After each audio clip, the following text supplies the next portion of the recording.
നമ്മളൊക്കെ ഇനിയിപ്പോൾ എന്തൊക്കെയാണെങ്കിലും നമ്മളൊക്കെ സ്വർഗത്തിലാണ്. നമ്മളെ നാട്ടിൽ എത്ര ഇല്ലാത്ത ഒരാളാണെന്നുണ്ടെങ്കിലും ആളുടെ പേര ഒരു പ്രശ്നം ഉണ്ടാവില്ല. ആള് സുഖസുന്ദരമായിട്ട് ജീവിച്ചു കൂടെ. ഞാൻ ആഗ്രഹിച്ച രണ്ട് കാര്യങ്ങളാണ് ഞാൻ വർക്ക് ചെയ്തുകൊണ്ടിരുന്നത്. അവിടെ എനിക്കതൊരു വർക്കായിട്ട് തോന്നണില്ല. കുറേ കാലം എനിക്ക് ചെറുപ്പത്തിൽ തൊട്ട് എനിക്ക് ഈ ബ്യൂട്ടീഷ്യൻ വർക്ക് ഭയങ്കര ഇഷ്ടമായി. നല്ല ടിപ്പിൽ നിന്ന് നല്ല AC-ലൊക്കെ ഇങ്ങനെ വർക്ക് ചെയ്യുക, ഫുൾ ടിപ്പിൽ നല്ല പാട്ടൊക്കെ കേട്ട് സെറ്റപ്പിൽ ചെക്കന്മാരെയൊക്കെ ഇപ്പം ഇങ്ങനെ അടിച്ച് പൊളിച്ച് ആ ഒരു വർക്ക് എനിക്ക് ഭയങ്കര ഇഷ്ടമായി. അതിക്ക് എത്തണം എന്ന് എനിക്ക് ഭയങ്കര ആഗ്രഹമാണ്. ഞാൻ ആ വർക്ക് ഇഷ്ടത്തോടെ ഒരുപാട് കാലം ചെയ്തു. പിന്നെ നമുക്ക് അതുകൊണ്ട് മാത്രം മുന്നോട്ട് പോകുന്ന രീതിയിലാണ് പിന്നെ ഈ വർക്ക്. ഞാൻ അതിൽ ചോദിക്കാൻ പറ്റൊരു സാധനമാണ്, അതായത് നിങ്ങളുടെ ഈ താടി, നിങ്ങളുടെ ഈ മുടി സ്റ്റൈൽ സെറ്റ് ചെയ്ത് വെക്കുന്നത്, അതായത് മീൻസ് എല്ലാവരും താടി ഒന്നും ഇങ്ങനെ കൊണ്ടടക്കൂലല്ലോ, മീൻസ് അതിൻ്റെ ഒരു ഇതുണ്ടാവുമല്ലോ. എന്താണ് ഈ താടിയുടെ പിന്നിലെ കഥ? താടിന്റെ പിന്നിലെ കഥ എന്ന് പറയുമ്പോൾ ഇതിലൊരു ഡയലോഗ്, അതായത് അവൾ ചുംബിച്ച കവിളത്ത് വേറൊരാൾ ചുംബിക്കാണ്ടിരിക്കാൻ വേണ്ടി ഞാൻ ഇതിന്റെ ഒരു ഫ്ലാഷ് ബാക്ക് അറിയുമ്പോ താടി നമുക്ക് എല്ലാവർക്കും ഇഷ്ടമാണല്ലോ. അപ്പൊ നിങ്ങൾ ഇത്രയൊക്കെ വളർത്തണം, ഈ താടി ആരും കാണാൻ ഇഷ്ടപ്പെടില്ല. അപ്പോൾ ഒരു ഫ്ലാഷ് ബാക്ക് 4-5 വർഷം ബാക്കിൽ പോകണം, 5-6 വർഷം. അപ്പോൾ ഒരു അർദ്ധരാത്രി വന്നിട്ട് നമ്മളെ PM വന്നിട്ട് പറയണേ ആജ് രാത് ബന്ദേ എന്നൊക്കെ പറഞ്ഞിട്ട് സംഭവം വന്നല്ലോ. നോട്ട് നിരോധനല്ല, കൊറോണ വന്നിട്ട് 10 വർഷമായി. ഇന്ത്യ മൊത്തം ലോക്ക്ഡൌൺ ആക്കിയില്ല. നാളെ മുതൽ ലോക്ക്ഡൌൺ ആണ്. പിന്നെ ആ ലോക്ക്ഡൌണിന്റെ ശേഷം നമ്മളെല്ലാരും പാടത്തും പറമ്പത്തൊക്കെ ആയിരുന്നു. ബാർബർ ഷോപ്പും കാര്യങ്ങളൊന്നും ഇല്ല. നമുക്ക് എവിടെയും പോയി അത് ചെയ്യാനുള്ള സംഭവങ്ങളൊന്നുമില്ല. അങ്ങനെ ഒരു 3 മാസത്തെ ലോക്ക്ഡൌൺ ഉണ്ടില്ല. ഞാൻ ആ സമയത്ത് ദുബായിക്കാരനായിരുന്നു.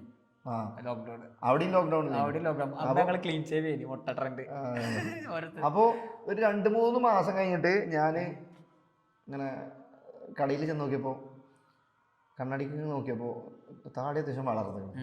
3 മാസം കഴിഞ്ഞപ്പോ തന്നെ അത്യാവശ്യം വളർന്നു. അതിൽ പിന്നെ ഇനിയിത് കളയാനും തോന്നുന്നില്ല. അന്ന് തൊട്ട് ലോക്ക്ഡൌൺ പ്രഖ്യാപിച്ച അന്ന് മുതൽ താടി വളർത്താൻ തുടങ്ങിയതാണ്. ഇന്ന് വരെ വെട്ടിയിട്ടില്ല. പിന്നെ ഇതൊരു ട്രെൻഡായി കൊണ്ടെടുക്കാൻ തുടങ്ങി അല്ലേ? ഇപ്പൊ ഇതാണ് ശരിക്കും ഐഡന്റിറ്റി. കാരണം അറിയണ ആൾക്കാർ ഐഡന്റിറ്റി ഇതാണ്. ട്രെൻഡ് ഉണ്ടോ എന്ന് എനിക്കറിയില്ല. അതായത് അല്ലേ, ഞാൻ നിങ്ങളെ ഐഡന്റിറ്റി ആയിരുന്നു. അതായത് എന്താ സംഭവം എന്ന് വെച്ചാല്, ഞാൻ അക്കൗണ്ടിൽ നിങ്ങളുടെ ഫോട്ടോ കണ്ട് പരിചയം, നേരിട്ട് ആദ്യമായിട്ടാണല്ലോ എന്ന് കാണുന്നത്. അപ്പോൾ ഞാനവിടെ റെയിൽവേ സ്റ്റേഷനിൽ വന്നപ്പോൾ പിക്ക് ചെയ്യാൻ വേണ്ടി വന്നല്ലോ. അപ്പോൾ വരുന്ന സമയത്ത് എനിക്ക് മനസ്സിലാകാൻ കുറേ സമയം എടുത്തില്ല. നേരെ വരുമ്പോ അവിടെ നിൽക്കുന്നുണ്ട് ആളിതാണ്. എല്ലാരും പെട്ടെന്ന് മനസ്സിലാക്കി എടുക്കും. ഒരു കൊറോണ നമ്മൾ ഐഡന്റിറ്റി വരെ മാറ്റി അല്ലേ? കൊറോണ തന്നെയാണ് എല്ലാം മാറ്റി. അതെ, കൊറോണന്റെ ആ ഒരു സമയത്ത് പല ആൾക്കാരും ജീവിതം മാറിയ പോലെ തന്നെ നമ്മളെ ലൈഫ് മാറി. കുറെ ആൾക്കാർ കൊറോണനെ ചീത്ത അറിയണമെന്നുണ്ടെങ്കിൽ കൊറോണന്റെ ശേഷം കുറെ മാറ്റങ്ങൾ, പുതിയ ജീവിത മാർഗങ്ങളൊക്കെ കണ്ടെത്തിയൊരു സമയമാണ് കൊറോണ പറയുന്നത്. അതേമാതിരി തന്നെ ഞാനും ആ സമയത്ത് തന്നെയാണ് ഒരു ഇൻസ്റ്റാഗ്രാം പേജ് തുടങ്ങി, ട്രാവൽ പേജ്. ആ ട്രാവൽഗ്രാം ബ്ലോഗ്. അപ്പോൾ അങ്ങനെ ട്രാവൽ പേജ് തുടങ്ങിയ സമയത്ത് ഞാൻ എന്താണെന്ന് വെച്ചാൽ നമ്മൾ ഇൻസ്റ്റാഗ്രാമിൽ ഇങ്ങനെ ഇത് സ്ലൈഡ് ചെയ്ത് പോകുന്ന സമയത്ത് സ്ഥലങ്ങൾ ഇങ്ങനെ ഉണ്ടാവും. ആരും സ്ഥലത്തിൻ്റെ പേരും കാര്യങ്ങളൊന്നും ലൊക്കേഷനൊന്നും ഉണ്ടാവില്ല. അപ്പോൾ നമുക്ക് അവിടെ പോകണത് ഈ ബന്ധമാർഗം വിചാരിച്ചിട്ട് ഞാൻ സ്റ്റാർട്ട് ചെയ്ത സമയത്ത് ഞാൻ വിചാരിച്ച് ഞാനൊരു ലൊക്കേഷൻ ഇടുകയാണെന്നുണ്ടെങ്കിൽ കറക്റ്റ് അവിടെ എത്തണം, എങ്ങനെ എത്തണം, ഏതാണ് സ്ഥലം എന്നില്ല കറക്റ്റ് ഇടും. അങ്ങനെ വലിയ ഫോളോവേഴ്സൊന്നും ഇല്ല. എനിക്ക് ഒരു പേജ് സ്റ്റാർട്ട് ചെയ്ത് അങ്ങനെ തുടങ്ങി.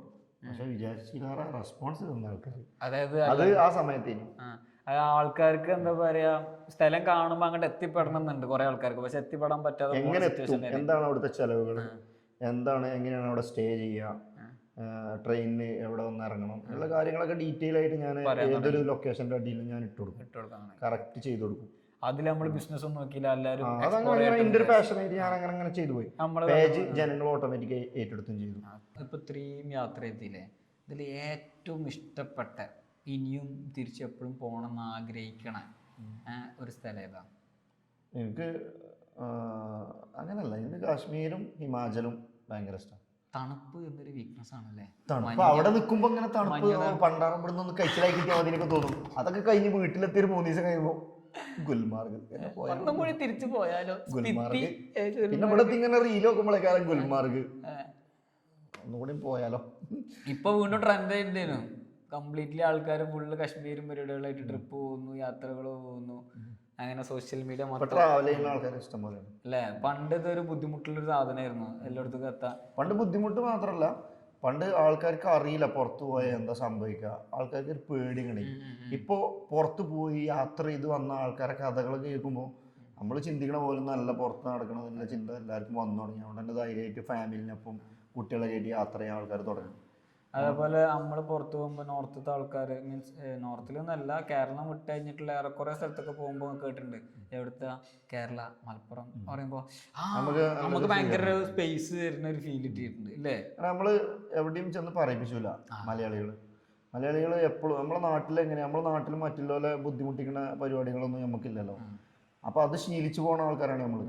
ഇവിടെ ഞാൻ എന്നെ ബുദ്ധിമുട്ടിക്കാനോ അല്ലെങ്കിൽ നമ്മളെ തൊട്ടടുത്തുള്ള അയൽവാസിനെ അല്ലെങ്കിൽ നമ്മളെ ഫ്രണ്ട്സുകളെ എന്തെങ്കിലും ഉണ്ടെങ്കിൽ തന്നെ നമ്മളത് മുഖത്ത് വെച്ച് സംസാരിക്കൂല, അത് സോൾവ് ചെയ്ത് പോകാനേ നോക്കുള്ളൂ. അപ്പൊ മറ്റുള്ളവരുമാതിരി നിസാര കാര്യത്തിന് വേണ്ടി കച്ചറോടാനോ അല്ലെങ്കിൽ പ്രശ്നങ്ങൾ ഉണ്ടാക്കാനോ നമ്മൾ നോക്കൂല. അതുകൊണ്ട് തന്നെ നമ്മളൊരു സ്വഭാവം മറ്റേ ഈ പുറത്ത് എവിടെ പോയാലും ഗൾഫ് രാജ്യങ്ങളിൽ ചെന്ന് കഴിഞ്ഞാലും മലയാളി എന്നുള്ള നിലക്ക്, ഗൾഫിലാണെങ്കിൽ മലയാളി കോഴ്സ് അറിയും, മറ്റുള്ളവർക്കും നമ്മളെ നല്ല ഇഷ്ടമാണ്. എന്താ വെച്ചാൽ നമ്മൾ പ്രശ്നങ്ങളൊന്നും ഉണ്ടാക്കൂല. നമ്മളെ നാലാള് വന്ന് തച്ചാലും ചിലപ്പോ പുറത്ത് ആണെന്നുണ്ടെങ്കിൽ, നാട്ടിലാണെങ്കിൽ ഓക്കെ, പുറത്തെത്തി കഴിഞ്ഞാൽ ഇത് എന്റെ നാടാണ് മൈൻഡിയാക്കാൻ നല്ലത്, എന്തിനാ വെറുതെ വള്ളി കിട്ടിയ രണ്ടെണ്ണം വാങ്ങിയാണ്ട് പോയി നല്ല അടുത്ത പരിപാടി. നമ്മള് നല്ലതിനാണോ മോശമാണോ അറിയില്ല, നമ്മളാൾക്കാർക്ക് ഇഷ്ടമാണ്, നമ്മളാൾക്കാർക്ക് ഇഷ്ടമാണ്. തിരിച്ചൊന്നും ചെയ്യൂല, എന്തോ അറിയില്ല, എല്ലാവർക്കും എന്തോ മലയാളികളെ ആൾക്കാർ ഇഷ്ടമാണ്. നമ്മൾ അലമ്പ് ഉണ്ടാക്കൂല, ഓല് ഇങ്ങോട്ട് ഉണ്ടാക്കിയാലും അങ്ങനെ ഉണ്ടാക്കിയാലും. ഓക്കെ, അപ്പോൾ കേരളത്തിലെ യാത്രകളെ പറ്റി പറയുന്നു, ഇന്ത്യയിലെ യാത്രകളെ പറ്റി പറയുന്നു, പുറത്തുള്ള യാത്രകൾ പോയത് ഏതൊക്കെയാ? പുറത്തേക്ക് പ്രത്യേകിച്ച് യാത്ര ഒന്നും പോയിട്ടില്ല. സൗദി അറേബ്യ അതൊരു യാത്രയാണ്, യാത്രയല്ലേ, അതൊരു വലിയ യാത്രയാണ്, പ്രവാസം അല്ലേ. ഫസ്റ്റ് ഫ്ലൈറ്റ് സൗദി അറേബ്യക്ക്. സൗദി അറേബ്യ മാത്രമേ ഉള്ളൂ, അവിടുന്ന് ഒരു 6-7 കൊല്ലം അവിടെ നിന്ന് അതിൻ്റെ ഇടയിൽ 2-3 അങ്ങോട്ടും ഇങ്ങോട്ടൊക്കെ പോയി. പക്ഷെ അവിടെ ചെന്ന് കഴിഞ്ഞാൽ പിന്നെ നമുക്ക് യാത്രകളൊന്നും ഇല്ല. റൂമ് കട എന്നും അവസ്ഥയാണ്. റൂമിൽ നിന്ന് കടയിൽ നിന്ന് റൂമിക്ക് എന്നും കണ്ടു മരവിച്ച കാഴ്ചകൾ. എന്നും രാവിലെ നീച്ച ഒരേ സാധനം തന്നെ കാണും, ഒരേ സ്ഥലം തന്നെ കാണും, ഒരേ ആൾക്കാരെ തന്നെ കാണും. അങ്ങനെ 6 കൊല്ലം ഒരേ കാഴ്ചകൾ, ചക്രം ഇങ്ങനെ കറങ്ങുക, കടയിൽ നിന്ന് റൂമിൽ നിന്ന് കടയിക്ക് എന്നും ഒരേ ആൾക്കാരെ കാണും. സപ്പോസ് അവിടെ തന്നെ പുതിയ മനുഷ്യന്മാരെ കാണണം. പുതിയ മനുഷ്യന്മാർ യാത്ര ചെയ്യുമ്പോൾ നമ്മൾ അതുകൊണ്ട് ചിന്തിക്കണം. പുതിയ മനുഷ്യന്മാര്, ഓല കൾച്ചർ, പുതിയ കാഴ്ചകള്, മനുഷ്യന്മാരെ കാണുമ്പോ തന്നെ ഒരു സംഭവം വരാണ്ട്. നമ്മളൊന്നും അത്ര ആയിട്ടില്ല, അല്ലെങ്കിൽ നമുക്ക് ഇനി എന്തൊക്കെയാ ആവാണ്ട് എന്നുള്ളൊരു തോട്ടം ഓട്ടോമാറ്റിക്കലി വരുമല്ലോ. അത് വേറെ. പിന്നെ നമ്മളൊക്കെ അവിടുത്തെ ആൾക്കാരെ ജീവിതങ്ങൾ കാണുമ്പോൾ നമ്മളൊക്കെ സ്വർഗത്തിലാണ്. ഓരോ ആൾക്കാർ ജീവിക്കണ സിറ്റുവേഷനും ഓരോ ആൾക്കാർ സ്ട്രഗിൾ ചെയ്യണൊക്കെ കാണുമ്പോൾ നമ്മളൊക്കെ ഇനിയിപ്പോൾ എന്തൊക്കെയാണെങ്കിലും നമ്മളൊക്കെ സ്വർഗത്തിലാണ്. നമ്മളെ നാട്ടിൽ എത്ര ഇല്ലാത്ത ഒരാളാണെന്നുണ്ടെങ്കിലും ആളുടെ പേര ഒരു പ്രശ്നം ഉണ്ടാവില്ല, ആള് സുഖസുന്ദരമായിട്ട് ജീവിച്ചു ഇവിടെ. പക്ഷെ അവിടെയൊക്കെ പുറത്തൊക്കെ പോയി കഴിഞ്ഞാൽ അപ്പോൾ എവിടെയാണെങ്കിലും ഓരോരുത്തരെ ലൈഫൊക്കെ കാണുമ്പോൾ നമ്മൾ സത്യം പറയാം സ്വർഗത്തിലാണെങ്കിൽ നമ്മൾ ശരിക്കും ചിന്തിച്ചോ. അവിടുത്തെ ചേരികളിലുള്ള താമസം, പിന്നെ ആൾക്കാർ ആരും മൈൻഡ് എന്തെങ്കിലും പറ്റി കഴിഞ്ഞാൽ ആരും മൈൻഡ് ചെയ്യല്ല. നമ്മളെ നാട്ടിൽ ഒരാൾക്ക് എന്തെങ്കിലും ഒരു രോഗമോ കാരണങ്ങളൊക്കെ ഉണ്ടെന്നുണ്ടെങ്കിൽ ഓനെ നാട്ടുകാരെല്ലാവരും പാടെ കൂടി പിരിച്ച് ഓന് വേണ്ട എന്താണ് പൈസ കൊണ്ട് എത്ര ആൾക്ക് വേണ്ടത് അത് നമ്മൾ എത്തിച്ചു കൊടുക്കും. നമ്മൾ ആരോഗ്യം കൊണ്ടും കഴിയേണ്ട പരമാവധി നമ്മൾ എത്തിച്ചു കൊടുക്കും. പക്ഷെ ഇങ്ങനത്തെ ഒരു കൾച്ചറൊന്നും പുറത്തു പോയാൽ ഉണ്ടോയെന്ന് എനിക്കറിയില്ല. അവിടെ ഞാനും കണ്ടെടുത്തോളം എന്താ പറയാ, ഇനി ഏതെങ്കിലും ഇങ്ങനെ സൊസൈറ്റി രൂപീകരണ പരിപാടികളുണ്ടെങ്കിൽ നേരെ പോയ നമുക്ക് മുമ്പിൽ നടക്കണമെന്ന് നോക്കാൻ കൂടി നേരല്ലേ, നമ്മളെ വർക്കായിട്ട് നടക്കുക മാത്രം. അത് പ്രത്യേകിച്ച് നമുക്ക് ബോംബെ ഡൽഹി മെട്രോയിലൊക്കെ കയറുമ്പോൾ കാണാൻ പറ്റും. അങ്ങനത്തെ എല്ലാ സ്ഥലങ്ങളിലും ഉണ്ടാവും. പക്ഷെ നമ്മളെ ആരെങ്കിലും ഒത്തൊരുമ ഇല്ല. മീൻസ് കേരളത്തിലെ എനിക്ക് തോന്നുന്നു ആ ഒരു സാധനം പുറത്തേക്ക് അങ്ങോട്ട് അത്ര കണ്ടില്ല. അതൊക്കെയാണ് നമ്മളെ നാട്. അതെ, ഞാനൊരു സാധനം കേട്ടെ, പ്രവാസത്തിന്റെ പറഞ്ഞപ്പോഴാണ്. പ്രവാസത്തിൽ നിന്ന് നിർത്തിയിട്ട് ഞാൻ ഏറ്റവും കൂടുതൽ ഫേസ് ചെയ്തിട്ടുള്ള ഒരു സ്പേസ് ആട്ടോ. അതുകൊണ്ടാണ് ഞാൻ ആ ചോദ്യം ചോദിക്കുന്നത്. അതായത് ഞാൻ പ്രവാസം നിർത്തിയിട്ട് എനിക്ക് ഇഷ്ടപ്പെട്ട പരിപാടി തുടങ്ങാൻ വന്ന സമയത്താണ് ഞാൻ കൂടുതൽ ചോദ്യം മീൻസ് കേൾക്കേണ്ടി വന്നതും കുറ്റപ്പെടേണ്ടി വന്ന അങ്ങനത്തെ സാധനം ഉണ്ടാവുമല്ലോ. അപ്പോൾ പ്രവാസം നിർത്തിയിട്ട് നാട്ടിൽ വരിക, യാത്രകൾ പോവുക എന്നൊക്കെ പറയുമ്പം വീട്ടിലുള്ള സർക്കിളിലുള്ള ആൾക്കാരാവില്ല, അതിൻ്റെ അപ്പുറത്തേക്കുള്ള നാട്ടുകാർ, കുറേ ആൾക്കാർ ചോദ്യങ്ങൾ ഉണ്ടാവുമല്ലോ. എനിക്ക് എന്താടാ, എനിക്ക് പിരാന്താണോ, വേറെ എന്തെങ്കിലും പണിക്ക് വയ്ക്കൂടെ, അങ്ങനത്തെ കുറേ സാധനങ്ങളൊക്കെ കിട്ടിയിട്ടുണ്ടോ ലൈഫിൽ? ഒരുപാട്, അത് ഇപ്പോഴും ഉണ്ട്. എനിക്ക് ഓന് പിരാന്താണ്. പക്ഷെ ഇപ്പൊ കുറഞ്ഞിക്കണ്. അല്ല ഇപ്പൊ പിന്നെ ഞാൻ എന്തായാലും ചോദിക്കാമല്ലോ, കാരണം ഒയാസിസ് എന്ന് പറഞ്ഞ ട്രാവൽസ് നടത്തണം, സ്വന്തമായിട്ട് കുറെ പേജുകൾ ഹാൻഡിൽ ചെയ്യണം. മറ്റേ സന്തോഷ് ജോർജ് കുളങ്ങര നമ്മളൊക്കെ ഒരു ഗുരുവാണ്. മൂപ്പര് പറയുന്ന ഒരു ഡയലോഗ് ഉണ്ട്. മൂപ്പര് പറഞ്ഞ ഡയലോഗ് ഉണ്ട്. എന്താ വെച്ചാല്, നമ്മൾ പൈസന്റെ പിന്നാലെ പോകരുത്, പൈസ നമ്മളെ പിന്നാലെ വരണം.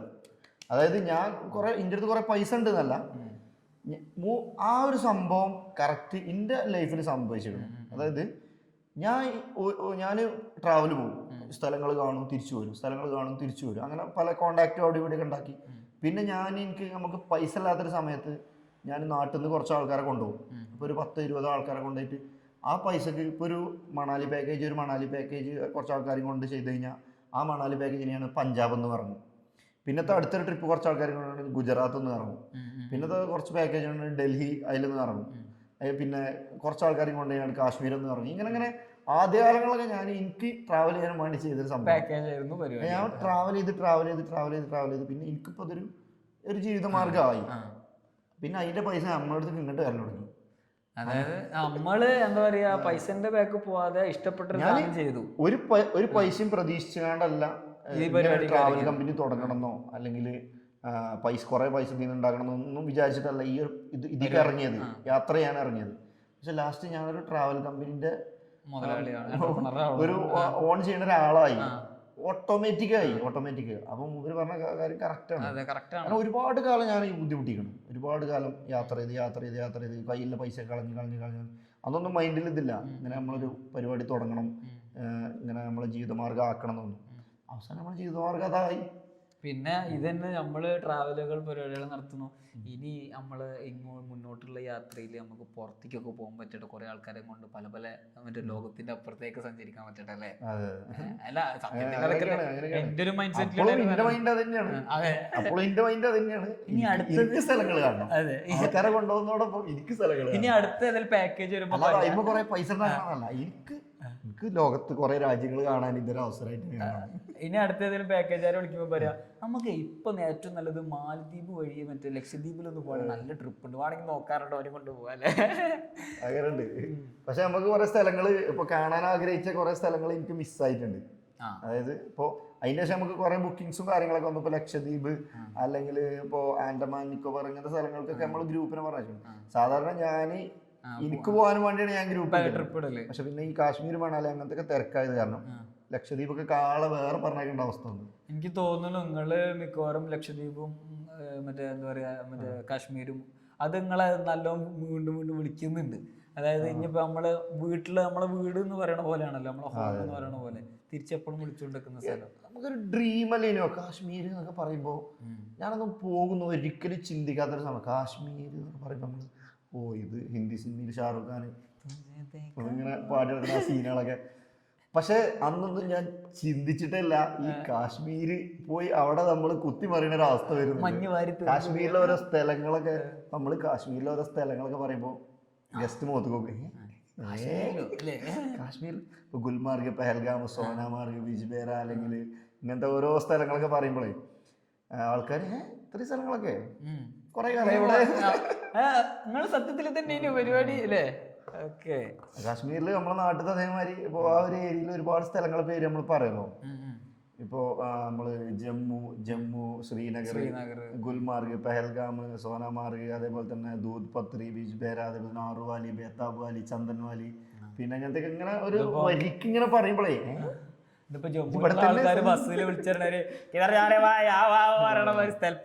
ആൾക്കാരിങ്ങനെ മുഖത്ത് പോകും. അപ്പൊ ഈ ഒരു ലെവലിലേക്ക് എത്തുന്നത് നമ്മൾ സ്വപ്നത്തിൽ പോലും കരുതി. ഷാറുഖ് ഖാന്റെ സിനിമയിൽ തന്നെ ഇത് കാണാൻ പറ്റുള്ളൂ എന്നുള്ള ആ ഒരു വിദ്യ തന്നെ ഉണ്ടാവുള്ളൂ എന്ന് വിചാരിച്ചടന്ന് ഇന്നിപ്പോ ഇവിടേക്ക് വരെ എത്തിച്ചില്ലേ? പടച്ചോ ഓരോ കാര്യങ്ങൾ വിചാരിക്കും, അത് നമ്മൾ എത്തും. നമ്മള് പൈസ ഉണ്ടോ ഇല്ല, പൈസ ഇല്ലെങ്കിലും ഞാൻ എത്തി. നമ്മള് ചെയ്യാനുള്ള ചെയ്തോണ്ടേ നിക്കുക. പൈസ ഇല്ലെങ്കിലും ഞാൻ എത്തി, എത്രയോ വട്ടം എത്തി. പൈസ ഇല്ലാത്തോണ്ട് പോകാൻ പറ്റില്ല, പൈസ ഇല്ലാത്തോണ്ട് എന്നൊന്നുമല്ല, പൈസ ഇല്ലെങ്കിലും ഞാൻ എത്രയോ വട്ടം എത്തി. അപ്പോൾ എല്ലാവരും എത്തും. പൈസ ഒന്നുമില്ല ഇതിന്റെ അല്ല മാനദണ്ഡം. മാനദണ്ഡം പൈസ അല്ല.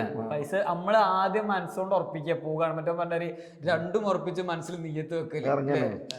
ബാക്കി അതിന്റെ ഓട്ടോമാറ്റിക്കലി ആ നെയ്യത്തിന് എത്രത്തോളം ദമ്മുണ്ടോ അത്രത്തോളം ദമ്മുണ്ടോ യാത്രക്ക് അല്ലേ. നമ്മൾ ഇറങ്ങുക പൈസക്ക് വരും. അതിപ്പോ എന്താണെങ്കിലും ഇപ്പൊ നമ്മളൊരു വീട് പണി തുടങ്ങുകയാണെങ്കിലും ഒരു യാത്ര തുടങ്ങുകയാണെങ്കിലും കല്യാണം വരെ നമ്മൾ പൈസ ഫുള്ള് ഇങ്ങനെ അട്ടിക്ക് വെച്ചിട്ട്, കല്യാണം ആണെങ്കിലും പൈസ ഫുള്ള് അട്ടിക്ക് വെച്ച് എല്ലാം റെഡിയാണ് ഇനി തുടങ്ങണ ഒരു പരിപാടിയും എവിടെ എത്തൂല.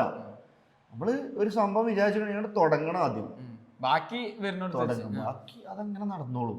തുടങ്ങി കഴിയുമ്പോൾ നമുക്ക് ഒരു ഫോക്കസ് ഉണ്ടാവും. അപ്പൊ അതിനു വേണ്ടി എന്തെങ്കിലുമൊക്കെ പൈസ സംഘടിപ്പിക്കാനൊക്കെ നമ്മളിങ്ങനെ നോക്കും, പല വഴിക്കും. എപ്പോഴെങ്കിലും ഇത് നിർത്തണം എന്ന് തോന്നിയിട്ടുണ്ടായിരുന്നോ? ഏതെങ്കിലും നിർത്തണം ഒരിക്കലും തോന്നില്ല.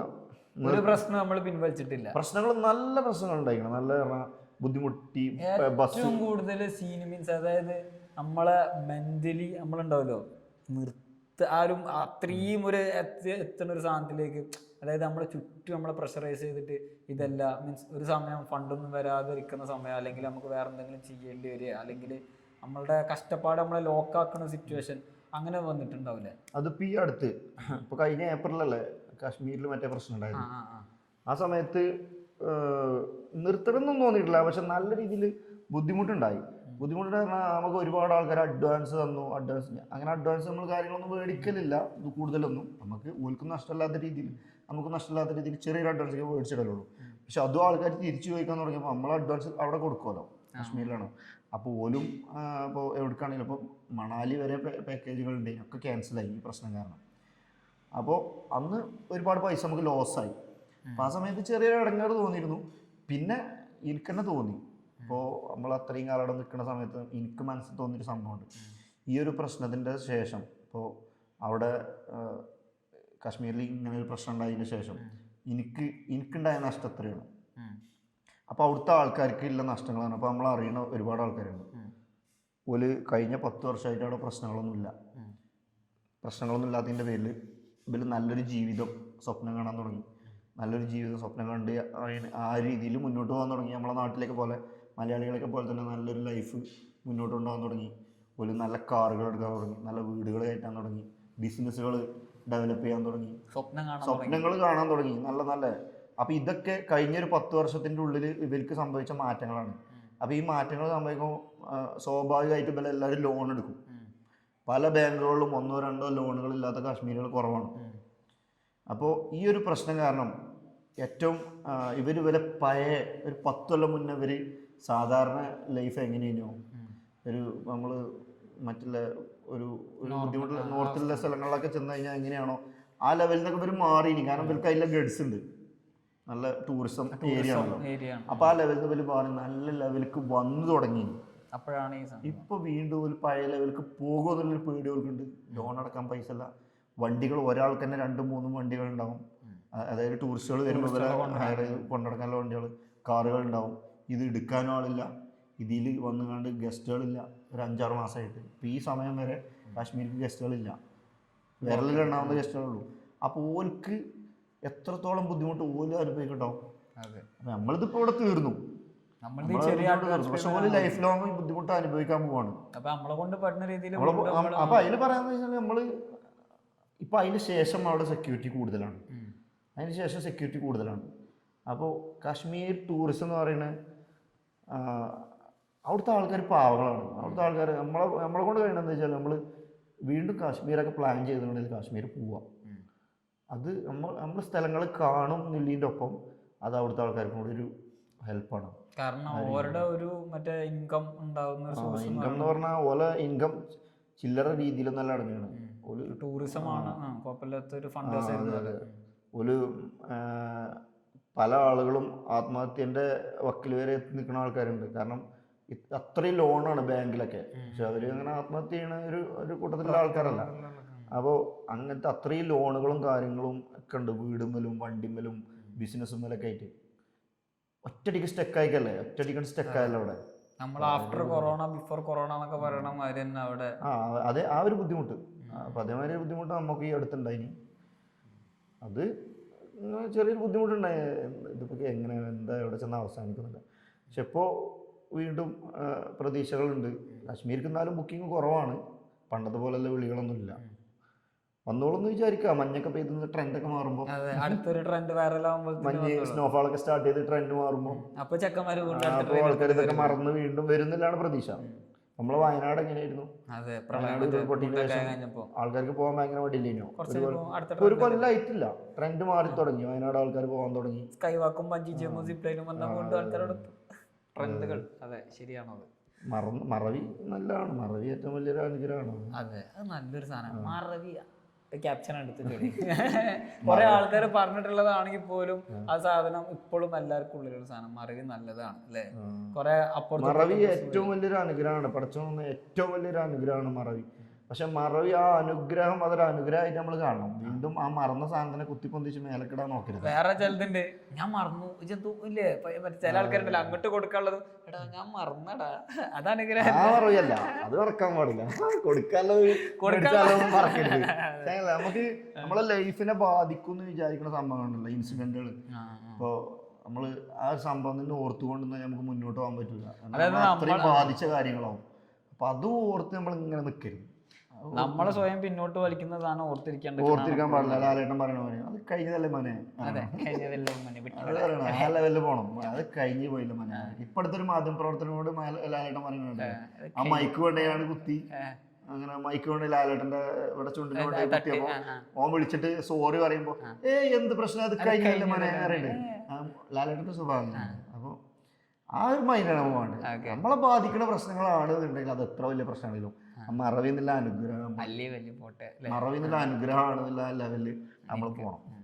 പൈസ കൊടുക്കാലോ ആയാലോ മറക്കരുത്, പെരീക്കെത്തും ആൾക്കാർ. അപ്പോൾ അതേപോലെ തന്നെ വേറെ കാര്യം എനിക്ക് ചോദിക്കാനുള്ളതെന്ന് പറഞ്ഞു കഴിഞ്ഞാല്, നിങ്ങളുടെ ഒരു സന്തോഷം എന്ന് പറയുന്ന സാധനം ഉണ്ടാവുമല്ലോ. അതായത് ഇപ്പൊ നമുക്ക് പല സന്തോഷങ്ങൾ, ഓക്കെ, യാത്രകളൊക്കെ സന്തോഷമാണ്.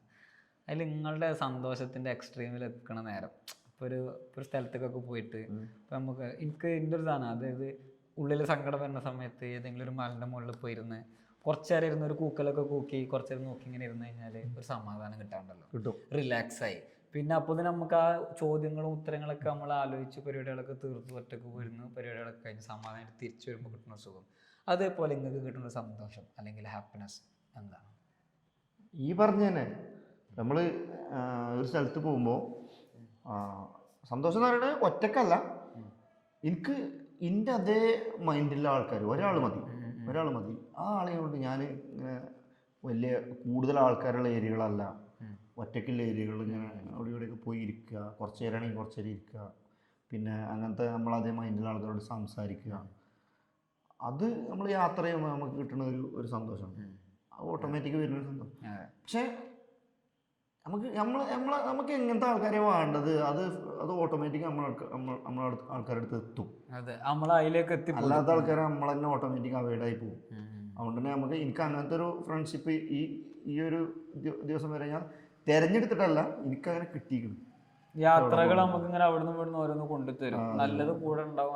നല്ലതാണെങ്കിൽ നമ്മൾ അവരോട് കൂടുതൽ സംസാരിച്ചും കാര്യങ്ങൾ സംസാരിച്ചും എന്താണ് ഒക്കെ ഹാപ്പിനെസ് നമ്മൾ കണ്ടെത്തും. അപ്പോൾ അത് നമ്മൾ ഓട്ടോമാറ്റിക്കാണ്. ഇപ്പോൾ നിങ്ങൾ എൻ്റെ ഒരു മൈൻഡാണെന്നുണ്ടെങ്കിൽ ഞാൻ ഓട്ടോമാറ്റിക്കിനോട് സംസാരിച്ച് നമ്മൾ കമ്പനിയാവും.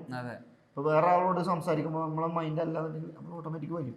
അതുകൊണ്ട് നമുക്ക് ഓട്ടോമാറ്റിക് അങ്ങനത്തെ കുറേ ഫ്രണ്ട്സുകളെ കിട്ടി. ആരെ തിരഞ്ഞെടുക്കണം നമ്മളെ ബുദ്ധി ഫിൽട്ടർ ചെയ്യും,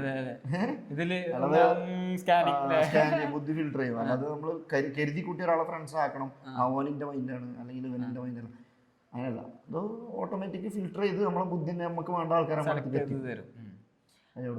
അപ്പോൾ ഇങ്ങനത്തെ കുറേ അനുഭവങ്ങളും പരിപാടികളൊക്കെ ആയിട്ട് നമ്മളുടെ കൂടെ ഷമീർ കുറച്ച് നേരമായിട്ടുണ്ടായിരുന്നു. യാത്രകളെ പറ്റിയിട്ട് എങ്ങനെ യാത്ര ചെയ്യണം, അല്ലെങ്കിൽ യാത്ര ചെയ്യണ സമയത്ത് എന്തൊക്കെയാ, പിന്നെ പൈസ അല്ല മെയിന്, അങ്ങനെ കുറേ സാധനങ്ങൾ. അതായത് നമ്മളെ ഇഷ്ടപ്പെട്ട പോലെ ജീവിക്കുക, മറ്റുള്ളവർക്ക് ബുദ്ധിമുട്ടില്ലാതെ ജീവിക്കുകയാണെന്നുണ്ടെങ്കിൽ ബാക്കി ഓട്ടോമാറ്റിക്കലി നടക്കാനുള്ളൊക്കെ നടന്നോളും എന്നാണ് നമ്മളെ ഷമീർ ബ്രോ പറയണത്. ഓട്ടോമാറ്റിക് നടക്കും. പൈസ ഉണ്ടായിട്ട് നമ്മൾ യാത്ര പോകില്ല. അത് കുറേ ആൾക്കാർ പറയുന്ന ഒരു ഡയലോഗ് തന്നെയാണ്, പക്ഷേ അത് സത്യമാണ്. പൈസ മുന്നിൽ കട്ടിക്ക് വെച്ചിട്ട് യാത്ര ചെയ്യാൻ ഇറങ്ങരുത്, അങ്ങനെ ഇറങ്ങന്നെ കാര്യങ്ങളങ്ങനെ നടന്നു പോകും.